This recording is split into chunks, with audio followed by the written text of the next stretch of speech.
Buenas noches, mi grupo y yo vamos a presentar la administración y la organización, el legado sociohistórico de la modernidad y su desafío en la construcción de un sistema socioeconómico equilibrado.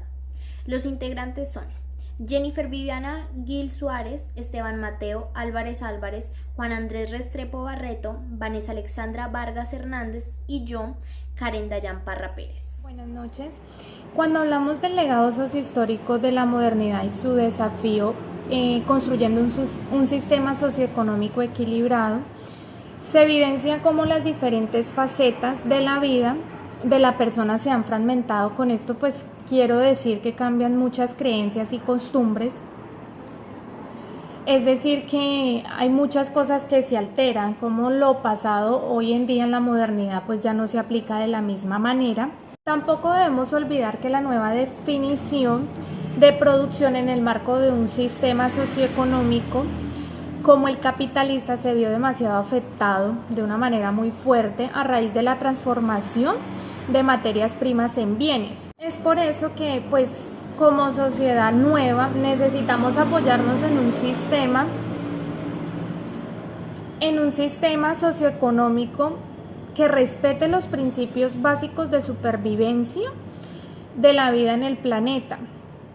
La organización y la administración deben siempre cuestionarse, siempre, y esto fue lo que de pronto más me llamó la atención, esta frase, siempre deben cuestionarse el porqué y el para qué de su participación y el rol social, dejando atrás esa época medieval y adelantar siempre y progresar hoy en día pues en la Buenas noches, mi nombre es Juan Andrés Restrepo Barreto y hoy hablaré acerca de la modernidad, libertad y tecnología. La revolución industrial fue la encargada de materializar el triunfo de la ciencia, la tecnología, en un contexto de producción, para el cual fue necesario el dominio de la naturaleza gracias a los desarrollos científicos y tecnológicos. Al hacer referencia a la libertad que permite la modernidad, esta pretendía dejar en claro que la humanidad tal cual se conocía en la Edad Media es un asunto que debe quedar en el pasado, pues como lo plantea Habermas refiriéndose a la modernidad. Este proyecto pretendía liberar los potenciales cognitivos de cada uno de estos dominios de sus formas esotéricas, dominios que profundizaban sus raíces en una sociedad que estaba construida sobre la tradición, donde el pensamiento era subordinado a las directrices de una ciencia que respondía a finalismos orientados al contexto de los religiosos y su propósito para el ser humano, delimitando la teología del quehacer del individuo en sus diferentes facetas, incluida la del pensamiento. Me gustaría hablar acerca de la Revolución Francesa y la modernidad. Como bien sabemos, la Revolución Francesa se encuadra dentro del ciclo de transformaciones políticas y económicas que marcaron el fin de la edad moderna y el comienzo de la edad contemporánea. El proceso revolucionario francés es sin duda el más importante dentro del agitado panorama político del siglo XVIII. La construcción de la política y las leyes como garantes de los derechos del hito de la construcción del Estado es como benefactor de las condiciones en las cuales la vida de las personas transcurre. En la relación a la Iglesia, la Revolución Francesa quiso acabar con su posición hegemónica con el Estado. Asimismo, la separación de la Iglesia del Estado, la configuración de un Estado laico, obligatoriamente requería que la Iglesia ocupara otro lugar en la sociedad, uno que garantizara las condiciones de democracia, libertad, igualdad y racionalismo, que ahora configuraban la nueva sociedad. Me gustaría hablar acerca de la revolución industrial y la modernidad igualmente, aunque la modernidad promueve transformaciones en las organizaciones de las naciones, se actualizaron racionalidad administrativa y industrialización. La industrialización es el proceso que busca expandir la economía a un lugar específico mediante el desarrollo industrial. La tecnología, la ciencia, tomaron un papel importante en el sostenimiento del modelo socioeconómico capitalista, en el cual la cultura del consumo sobre lo que se soporta requiere de innovaciones frecuentes y cada vez más constantes. Es en la tecnología y la ciencia en que la revolución industrial, el denominado desarrollo económico, encontró su mayor aliado. La revolución industrial impulsó el avance de los desarrollos tecnológicos uno de ellos relacionado con el perfeccionamiento y el otro orientado al desarrollo de nuevos La productos. modernidad y el espíritu de la administración y de la organización. La administración ha estado presente desde el inicio de la humanidad. Un ejemplo de esto es el hombre de las cavernas, que por adaptarse y sobrevivir debía abastecer de comida a su tribu y a su familia, siendo esto una de las principales y primeras características de la administración, ya que en su momento las tribus eran mandadas, organizadas y administradas por un cacique o un jefe tribal. Dos de las más grandes revoluciones y más reconocidas, cabe resaltar, han sido dos muestras muy grandes de la modernidad porque tuvieron cambios abruptos para el individuo que cambiaron su entorno, sus tradiciones, sus costumbres e incluso la administración y la organización que había en la sociedad en ese momento. Estas fueron la Revolución de la Libertad, la Revolución Francesa, que buscó acabar con la monarquía, y la Revolución de la Tecnología, que buscaba prácticamente acabar con la mano de obra que hacía que la producción fuera tan lenta y acelerarlo con máquinas. Un ejemplo de esto fue el telar y la máquina de vapor. Estas dos revoluciones lo que hicieron fue que consolidaron una nueva forma de vida y por eso hubo cambios tan abruptos para los individuos y de todo a su alrededor.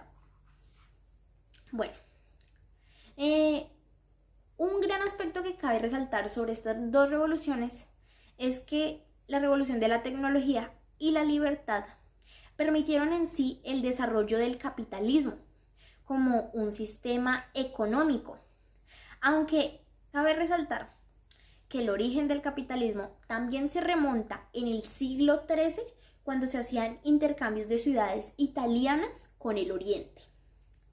Bueno, como ya dije anteriormente, la modernidad dio apertura al capitalismo, haciendo en sí que la modernidad y el capitalismo, al ir igual y de una manera mutua, se han llegado a construir el uno al otro para avanzar y en sí, valga la redundancia, empezar a modernizarse. Bueno, como ya se ha dicho, la modernidad busca acabar la tradición y las costumbres. Pero uno de los conflictos de la modernidad, aunque la modernidad haya sido un gran paso para la administración y la organización de la sociedad y del mundo entero, esta tiene unos serios conflictos. Porque después de cumplir sus objetivos, las revoluciones se supone que deberían ir de una manera equilibrada, pero la revolución tecnológica ha ido siempre mucho más desarrollada o modernizada que la libertad, puesto que la revolución tecnológica ha abierto últimamente, en las últimas 2 décadas, más las puertas o el paso a los individuos con cosas que normalmente no se encontraban en su entorno. Un ejemplo de esto son las armas y cosas ilegales. La administración y las ciencias sociales, la no aprobación de una herencia. Cuando hablamos de la administración y las ciencias sociales, hacemos referencia a una sociedad de individuos donde desempeñamos el papel de dinamizadores de la economía. Damos fluidez a la creación de nuevas industrias, siendo parte de modelos de negociación y política de tal modo a crear acuerdos o decisiones con responsabilidad. Una de las afirmaciones que me generó como conciencia en mí fue la afirmación que hizo Horkheimer en el 2003 que decía: sobre la tierra hay unas materias primas, más máquinas, más mano de obra instruida y mejores métodos de producción que antes, pero todo esto no redunda como correspondería en provecho de los hombres. Es allí donde debemos tener métodos de producción limitados y solo lo necesario para la sociedad. Debemos de tener claro que aunque tengamos mejores tecnologías, mejores métodos para las industrias hoy en día, debemos de pensar también las causas que esto puede ocasionar. Gracias.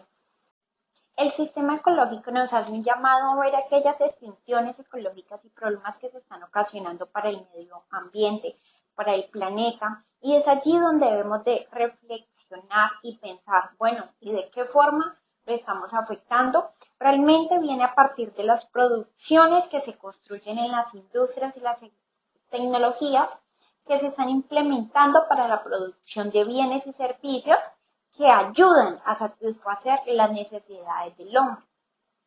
A veces llegamos a casos extremos, como decía en la lectura, de despilfarro hacia algunos elementos que nos brinda la naturaleza. El hombre como principal creador debe generar y crear estrategias en busca de producciones que no atenten contra el medio ambiente o por lo menos restituir al máximo todo el daño que se está ocasionando con esas materias primas. Bueno, ahora vamos con el quinto punto, que es la importancia de la administración desde una perspectiva del desarrollo humano. En este apartado básicamente nos comentan cuál es la relación entre empresarialidad y entre el individuo, entre el trabajador, la relación entre jefe, entre empleado, entre empleador, entre autoridad, entre subordinado, entre un sujeto plural, que en este caso es la empresa, la unión de individuos, y entre el objeto singular, el sujeto individual, que es el trabajador, la persona individual que trabaja para la empresa. Entonces aquí básicamente se habla de que es necesario el aporte positivo de los empleados y que una empresa es básicamente un sistema de engranajes de pequeñas tuercas que unas tienen más o menos importancia según la jerarquía, que de esto vamos a hablar ahora, y que esto es importante para que una empresa vaya hacia adelante, porque una empresa no es un sujeto individual, no es un sujeto que camina solo, sino es una unión de sujetos, una unión de fuerzas, una unión de engranajes que trabajan por un mismo objetivo. Además, en este tema se habla también de la perspectiva humana, de las necesidades biológicas, de que nosotros biológicamente hemos necesitado, en lo largo de la historia hemos necesitado líderes, hemos necesitado incluso autoridades y hemos necesitado representantes. Entonces siempre hemos necesitado que en una empresa específicamente o que en cualquier organización haya un sistema jerárquico, o sea, haya gente más importante que otra, hayan engranajes más importantes o más funcionales que los demás. Y además se habla muy bien del aporte que puede hacer cada sujeto individual al aporte de la empresa, que es la unión de fuerzas, como ya lo dijimos, porque todo es una sinergia. Con la ayuda de cada uno de los trabajadores, de los sujetos singulares, se logran los objetivos básicos de una empresa. Y obviamente el requisito número uno de una empresa, que es contar con diferentes fuerzas. También se habla de Marx, que él dice que cuando uno separa al hombre del fruto de su trabajo, significa que el individuo está llevado a una esclavitud. O sea, que los líderes empresariales siempre tienen que llevar a reconocer el esfuerzo de cada uno de los engranajes, de cada uno de los individuos singulares, para que éste se sienta empoderado con su trabajo y sienta y se dé cuenta que su aporte es fundamental en la organización empresarial. Porque si no es así, entonces el sujeto no trabaja él mismo, no se esfuerza por sus propios objetivos personales, sino se vuelve un esclavo que no es dueño de su propio poder, sino su poder, el dueño de su poder es otra persona, o sea que ese individuo es un esclavo. Básicamente es eso. Concluimos diciendo que pues vemos cómo ocurrieron ciertos cambios que afectan a los individuos, su entorno, la administración y la organización. Se ve cómo la modernidad dio paso al desarrollo del capitalismo como sistema económico, creemos, y se podría decir cómo la modernidad y el capitalismo trabajan en conjunto y de la mano, pues como necesitando el uno del otro para poder surgir y hoy en día pues evidenciar el cambio y el impacto que ha tenido en la modernidad. Hacemos también referencia a una sociedad donde desempeña más el papel de dinamizador de la economía, es decir, se da la fluidez a la creación de nuevas industrias y se ve como el sistema ecológico nos avisa y hace un llamado referente al cuidado que debemos tener con el sistema ecológico. Esto para evitar más extinciones de las que actualmente hay y entrar a ver cómo podemos desarrollar o cómo podemos prevenir más el daño al medio ambiente, ya que recalcan mucho de que el medio ambiente es pilar fundamental para cualquier industria, es como la materia prima base para cualquier sistema socioeconómico. Con esto pues concluimos un poco referente al tema. Gracias.